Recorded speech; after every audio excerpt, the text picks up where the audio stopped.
I might think collecting rainwater is as simple as leaving a bucket outside during a storm. Well, that's what I thought too until I spent time researching how the Amish manage their water systems. What I discovered was nothing short of remarkable.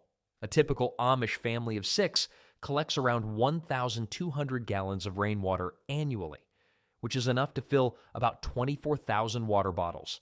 And they do this without any modern equipment or electricity. The secret lies in their deep understanding of water conservation, passed down through generations. While most of us barely think twice about turning on the tap, Amish families carefully plan every drop they use.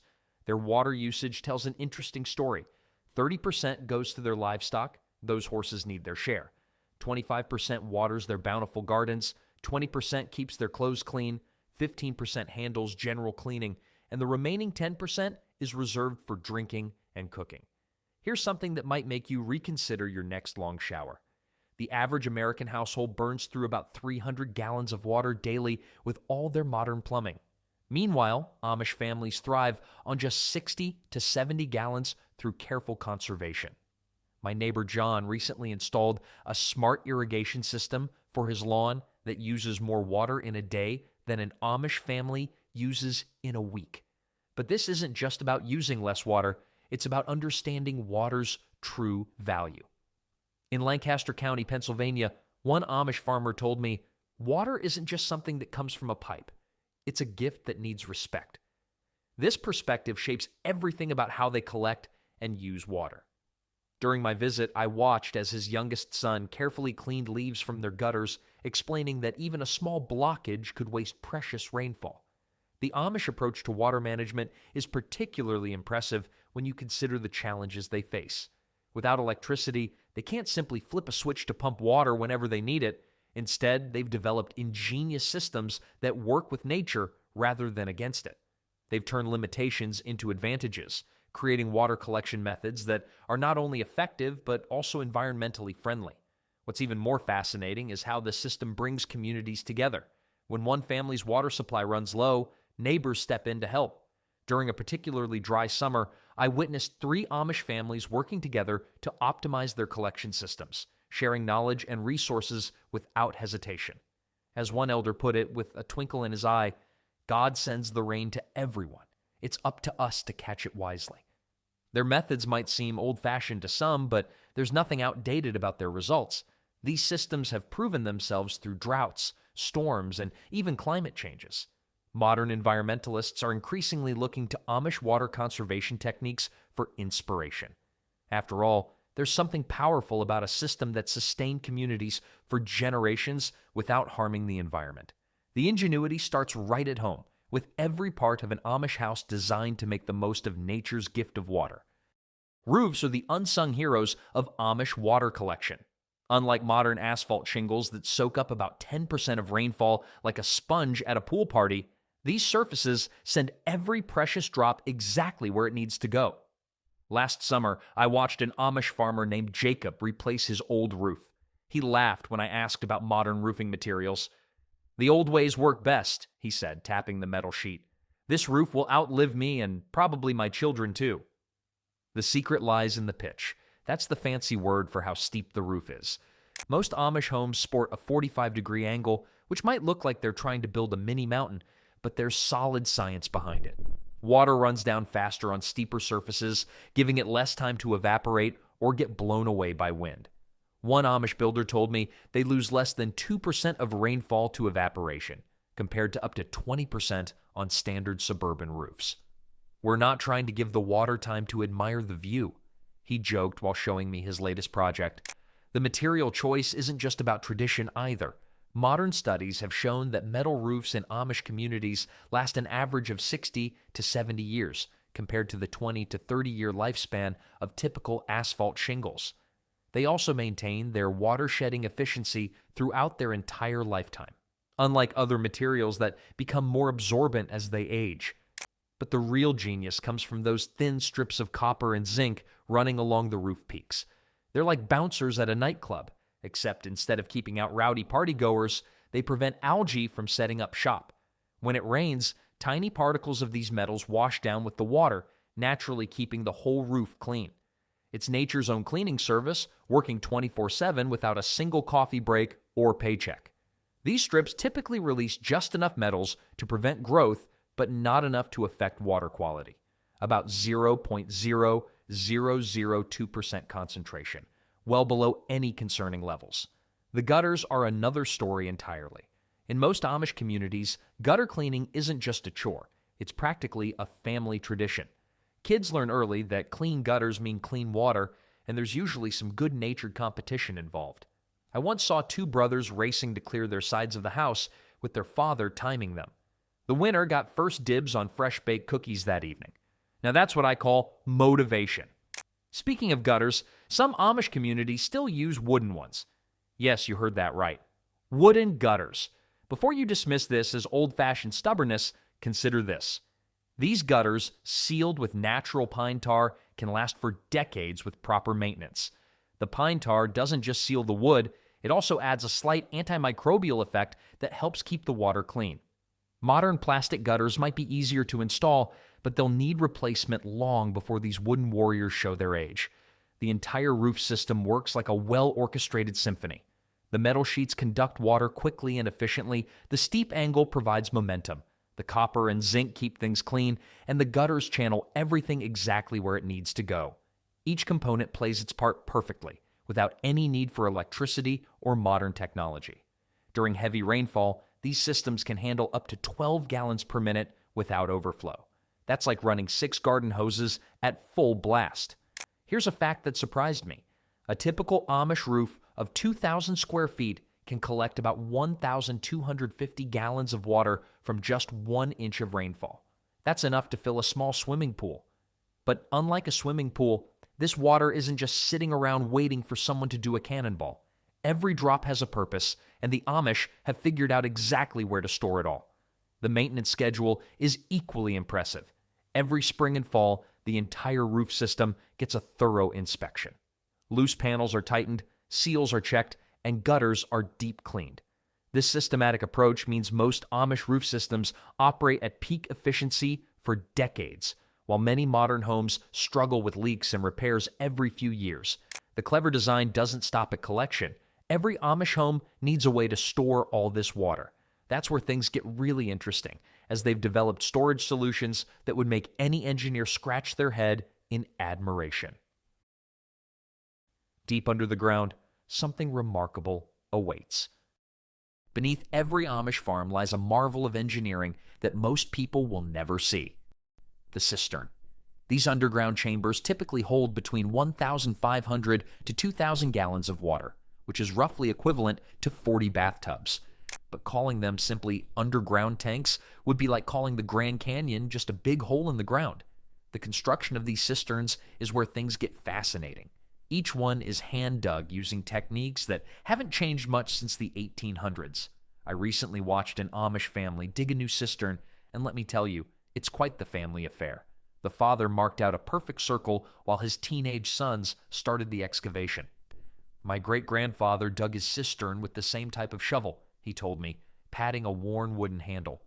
"Though he probably didn't have his wife bringing out fresh lemonade every hour like I do." The depth is crucial, usually 8 to 12 feet, though some go as deep as 15 feet. An Amish builder explained to me that they dig until they hit what they call good clay. When I asked how they know it's good clay, he picked up a handful and squeezed it. When it holds together like fresh bread dough, that's when you know. Some of the older community members can apparently tell suitable clay just by smell. The walls of these cisterns tell their own story. They're lined with a special type of clay that acts as a natural water purifier. This isn't your ordinary backyard dirt. It's carefully selected clay that's been tested through generations of use. The clay is mixed with specific proportions of sand and local materials, creating a natural filter that keeps water clean without any modern technology. One elderly Amish man joked, "Our clay does what your fancy filters do, except ours doesn't need batteries." The actual building process is a masterclass in traditional construction methods. After the hole is dug, the bottom is carefully shaped into a slight bowl form to help with water collection. The walls are built up layer by layer, with each layer of clay being smoothed and compressed by hand tools that have been passed down through generations. Some families still use wooden trowels that are said to give the perfect finish to the clay walls. Here's something that'll blow your mind. Some Amish cisterns from the 1800s are still in use today. I visited one that was dug in 1876. It's been holding water longer than the Statue of Liberty has been standing. The secret to their longevity lies in the dome shape of the top. It's not just for looks. The dome prevents cave-ins and can support the weight of a horse-drawn wagon passing overhead. "We built it this way before anyone knew why it worked," an Amish elder told me. "Now engineers say it's perfect architecture. We just call it common sense."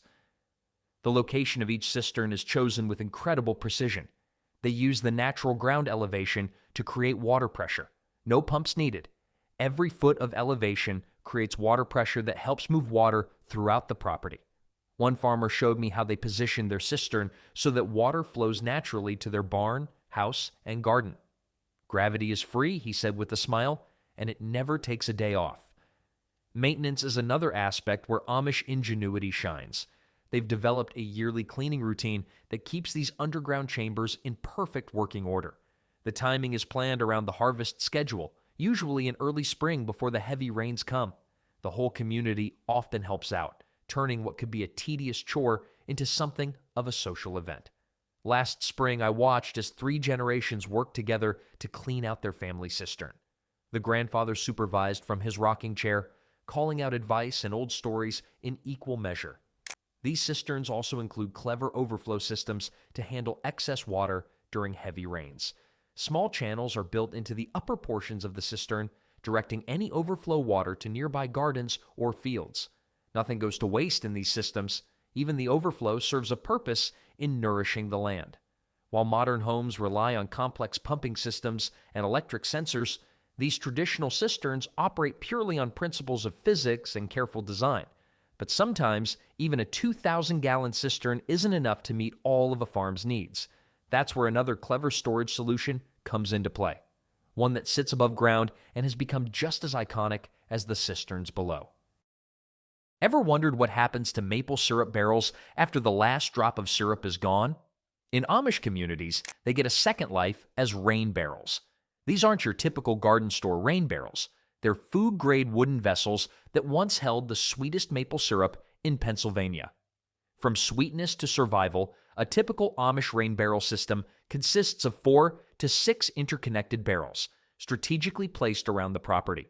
The positioning is crucial.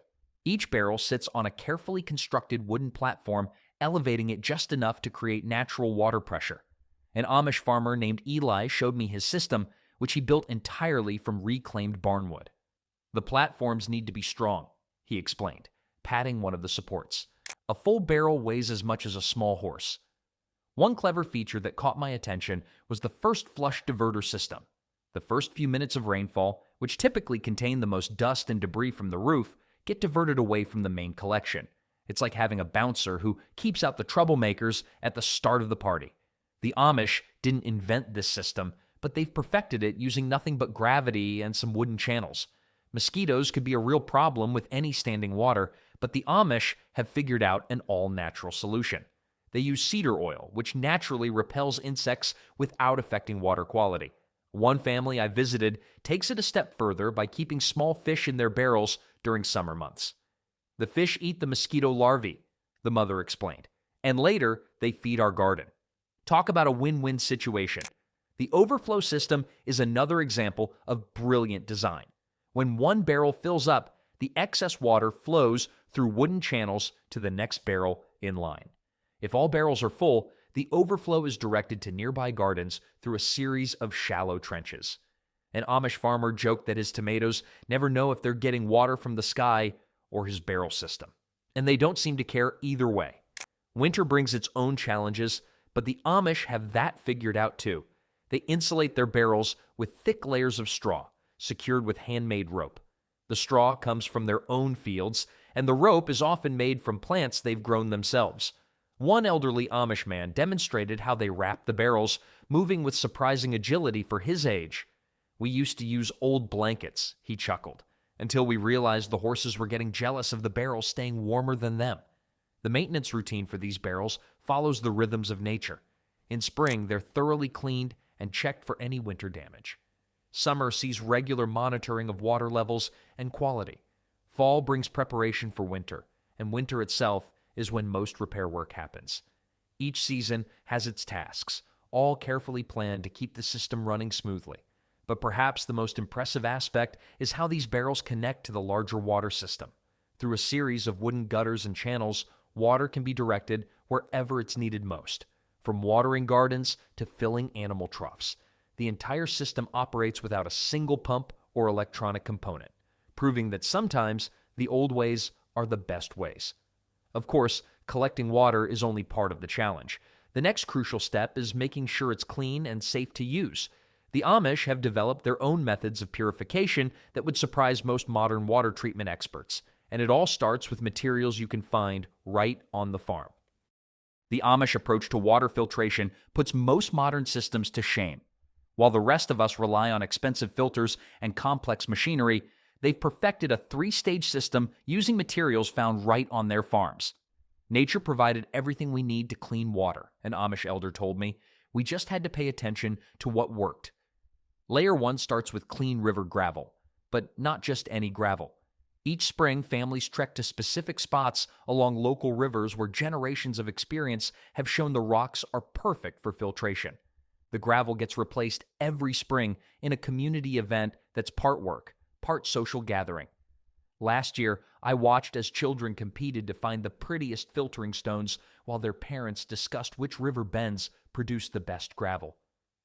The children think they're playing, one mother whispered to me, but they're learning exactly what good filtering stones look like. The second layer uses sand from specific creek beds known for their purity. These aren't your average sandbox materials. These particular creek beds have been used for water filtration since the first Amish settlers arrived in the area. The sand particles are just the right size to catch tiny impurities while letting clean water flow through. One Amish farmer showed me how they test the sand by running clean water through it. If the water comes out clearer than it went in, they found the right spot. The third layer might surprise you: charcoal made from hardwoods like oak and maple. But this isn't the same charcoal you'd use for a summer barbecue. The Amish make it through a careful process that creates millions of tiny pores perfect for trapping impurities. They burn the wood at specific temperatures in covered pits, a technique passed down through generations.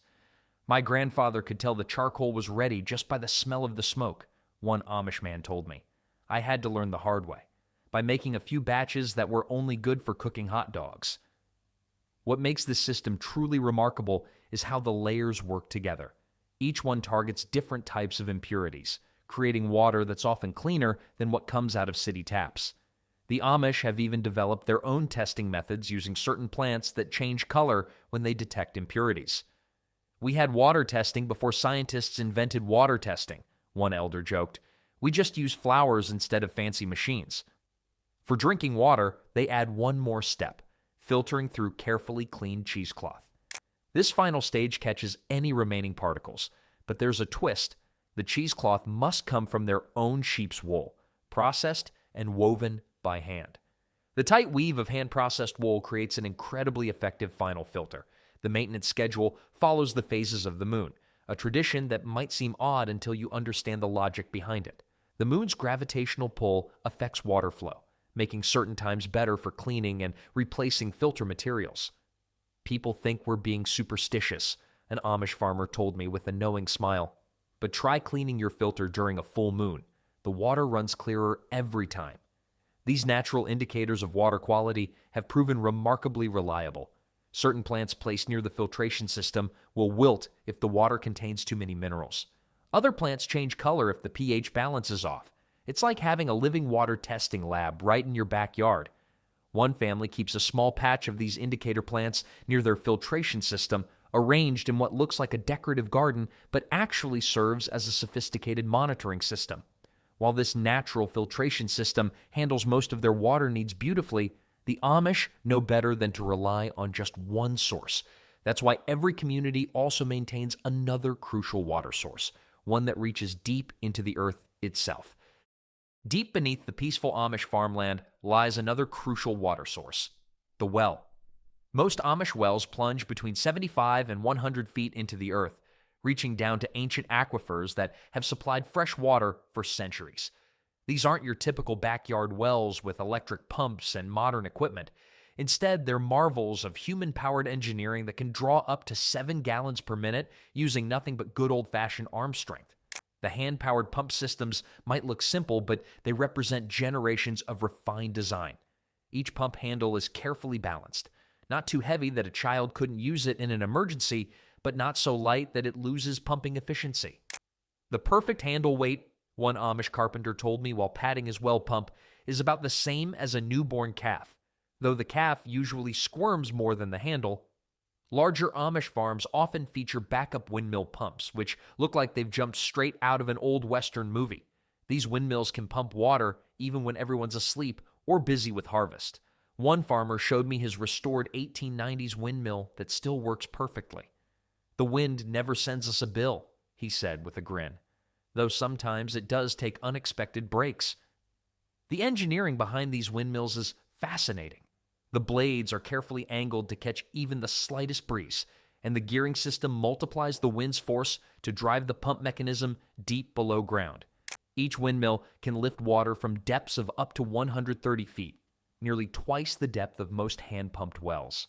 The well locations themselves are chosen using traditional dowsing methods, a practice that might raise eyebrows in the modern world, but has served the Amish remarkably well. The community's designated dowser walks the land with a forked stick or metal rods, searching for underground water sources. When I expressed skepticism about this method, an Amish elder challenged me. "In 50 years of dowsing wells in this community, we've only had 2 dry holes. Show me a modern company with a better record." During droughts, these wells become the community's lifeline. The Amish have developed an impressive well-sharing system that ensures no family goes without water. They've mapped out every well in their community and calculated the maximum distance a horse and wagon can travel while carrying full water barrels. Each family knows exactly which wells they can access if their primary source runs dry. One farmer joked, "It's like having a backup plan for your backup plan, except we've been doing it since before backup plans were invented." Maintenance of these wells requires remarkable skill and knowledge, all done without modern equipment. The Amish use a system of wooden poles and pulleys to check well depth and clean out sediment. It's a dangerous job that demands absolute precision. One wrong move, and you could damage the well shaft. I watched in amazement as 3 generations of one family worked together to clean their well, each person knowing exactly what to do without a word being spoken. The well water's quality is tested regularly using traditional methods. They drop specially treated pieces of wood into the well. If they change color in specific ways, it indicates different minerals or potential issues. While this might sound primitive, studies have shown these traditional testing methods can be surprisingly accurate. Modern laboratories have confirmed that Amish wells often produce water that meets or exceeds EPA standards for drinking water. The Amish have also developed unique methods for detecting underground water movement. By placing their ear against a specially carved wooden rod inserted into the ground, experienced well diggers can actually hear water flowing through underground channels.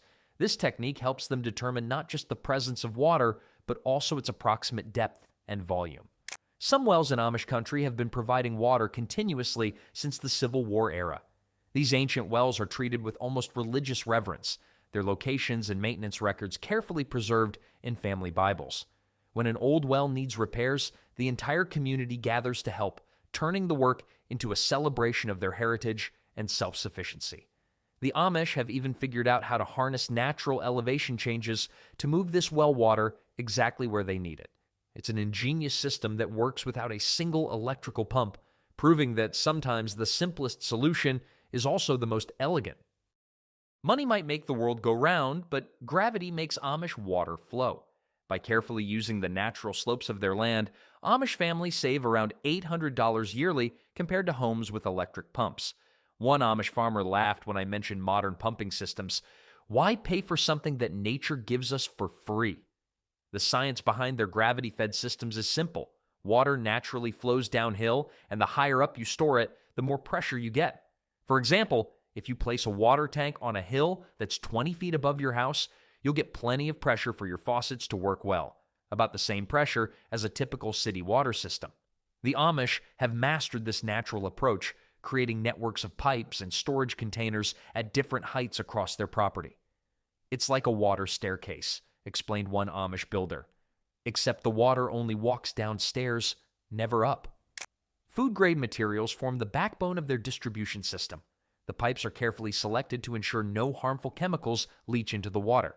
Many families still use wooden pipes for certain sections, crafted from hollowed-out logs sealed with natural pitch. These wooden pipes can last decades when properly maintained, and some families swear they make the water taste better. "My grandfather used to say the wood remembers how to carry sap, so it knows how to carry water too." The construction process itself is fascinating. Each pipe section must be perfectly level or angled just right to maintain proper flow. The Amish use traditional carpentry levels and plumb bobs to achieve this precision, often working with tolerances as small as a quarter inch over 20 feet of pipe. It's painstaking work, but essential for the system to function properly. The winter months pose unique challenges for any water system, but the Amish have developed ingenious solutions to prevent freezing. They bury their main pipes below the frost line, typically 4 to 6 feet deep in most areas. Above-ground pipes are wrapped in thick layers of sheep's wool insulation, and key sections are designed to drain automatically when not in use. One elderly Amish man shared his father's saying, "The water can't freeze if it's not there to freeze." Pressure relief mechanisms keep the whole system running smoothly. Simple float valves, similar to what you might find in a toilet tank, but crafted entirely from wood and natural materials, automatically regulate water flow. These valves are masterpieces of simplicity. No electricity, no complex parts, just carefully balanced wooden components that respond to water pressure. Storage tanks at different heights serve various purposes. The highest tanks provide drinking water where maximum pressure is needed. Lower tanks supply water for gardens and livestock. The lowest catchment areas collect overflow for recycling back into the system. Each level is carefully calculated. Too much height difference creates excessive pressure that could damage pipes. Too little, and the water won't flow properly. The maintenance schedule follows a strict seasonal pattern. Spring brings inspection of all pipes and joints after winter's freeze-thaw cycles.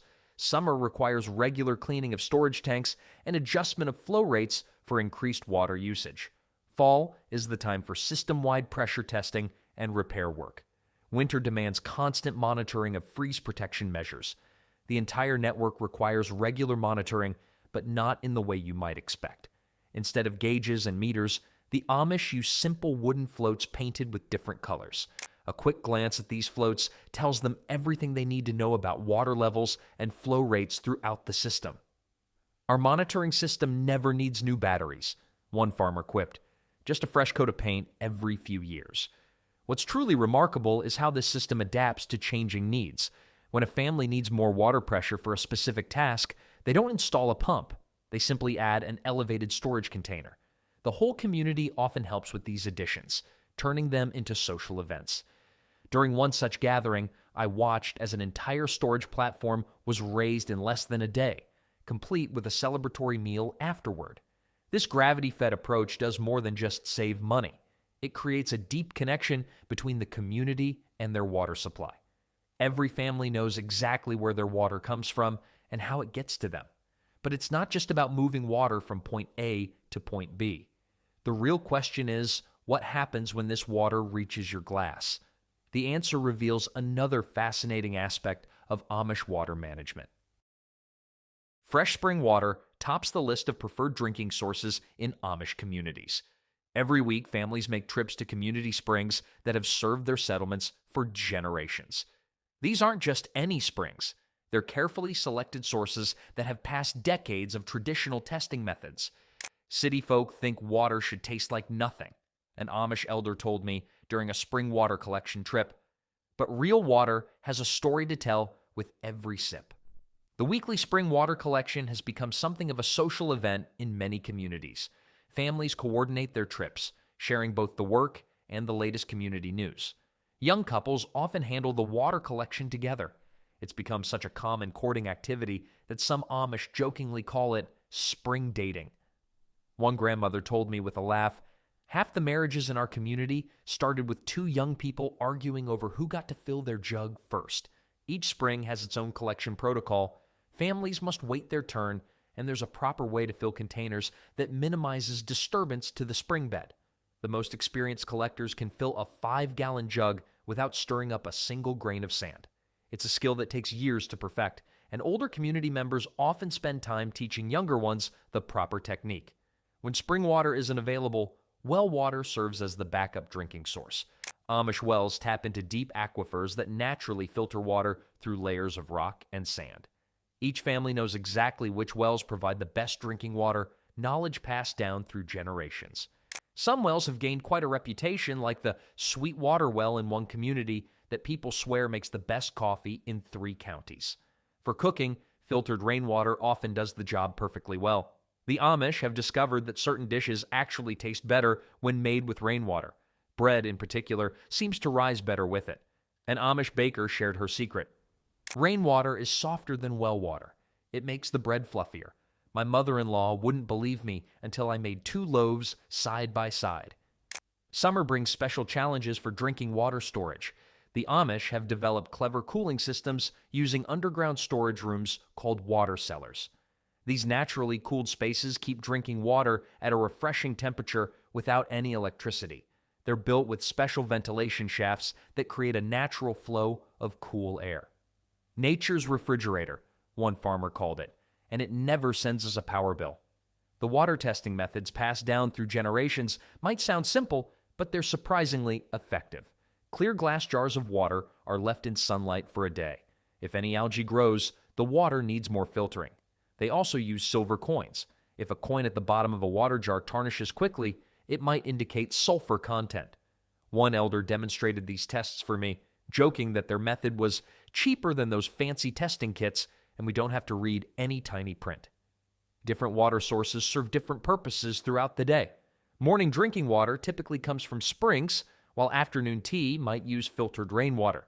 Some families even collect dew for special medicinal uses, following traditions that go back centuries. Each kind of water has its own time and place, explained an Amish mother. Just like you wouldn't wear your Sunday clothes to milk the cows. The community aspect of water collection creates a natural quality control system. If anyone notices changes in their water, taste, smell, or clarity, word spreads quickly. Families share information about water quality as readily as they share recipes. This informal monitoring network has helped maintain clean drinking water standards for generations. Some families even have special ceramic containers designated for different water sources. Spring water might go in the blue glazed jug, while well water gets the brown one. It's not just for organization, they claim each type of water stays fresher in certain types of containers. The water and the vessel need to be friends, one elder explained, perfectly serious despite his poetic description. The respect for water sources extends to their preservation. Each community has strict rules about protecting springs and wells. Children learn from an early age how to collect water without damaging the source. Take care of the water, goes one common Amish saying, and the water will take care of you. However, even the best laid plans can face unexpected challenges. Weather changes, seasonal variations, and other factors can affect water supplies in ways that test even the most experienced Amish water managers. When summer droughts hit, even the best planned water systems face serious tests. The Amish approach these challenges with remarkable patience and creativity. Last summer, during a particularly dry spell, I watched as one community implemented their drought strategy, a complex rotation system that ensured every family had enough water for their basic needs. Droughts are like uninvited dinner guests, one farmer told me. They show up when you least expect them, and you have to feed them anyway. Winter brings its own set of problems. Frozen pipes can burst, ice can damage storage containers, and collecting water becomes more challenging when everything's covered in snow. The Amish have learned to prepare for these cold weather challenges months in advance. By late autumn, most families have already winterized their entire water system. They wrap pipes in thick straw insulation, drain outdoor containers, and set up emergency water collection points that won't freeze. The seasonal maintenance schedule keeps everyone busy. Spring means checking for winter damage and cleaning out sediment that's settled during the cold months. Summer brings algae control and increased demand for garden irrigation. Fall is repair season, fixing leaks and preparing for winter. One Amish carpenter joked, "Just when you think you've fixed everything, the weather changes and gives you a whole new list of problems to solve." Community cooperation becomes crucial during water shortages. Families with deeper wells or better producing springs share with those whose water sources have run low. They've developed an informal water sharing network that spans entire communities. Each family knows exactly who to turn to if their primary water source fails. "We don't have insurance companies," an elder explained, "but we have each other." Natural indicators help them spot potential problems before they become serious. Certain plants growing near water sources act as early warning systems. If their leaves start to yellow or wilt, it might indicate changes in water quality. Frogs are another indicator. If they suddenly disappear from a pond or spring, something might be wrong with the water. "Nature gives us signs," one farmer explained. "We just need to learn how to read them." The challenge of water quality testing has led to some ingenious solutions. Besides traditional methods like observing plant health, some communities have developed their own water testing kits using natural materials. They use specific types of moss that change color when exposed to different water conditions, and certain aquatic insects that only thrive in clean water serve as living water quality indicators. Algae growth presents a constant challenge, especially in above-ground storage containers. The Amish have developed several natural solutions, like adding small pieces of copper to storage barrels or positioning containers to get just the right amount of sunlight. Some families keep small fish in their larger storage tanks. The fish eat the algae and provide natural water movement. "It's like having tiny underwater gardeners," one Amish woman said with a smile. When emergencies strike, the community's water-sharing networks spring into action. Horse-drawn water wagons make regular rounds, delivering water to families whose supplies have run low. These deliveries follow carefully planned routes that maximize efficiency while minimizing the strain on the horses. During one recent dry spell, I watched as 3 water wagons coordinated their routes like a well-choreographed dance, ensuring every family in the community received their share. Storage capacity becomes a critical issue during extended dry periods. Some families have started building additional cisterns or adding more rain barrels to increase their storage capacity, but these expansions must be carefully planned. Too much stored water can lead to quality issues, while too little leaves families vulnerable during droughts. Finding the right balance requires experience and careful observation of weather patterns. The biggest challenge might be passing these water management skills to the next generation.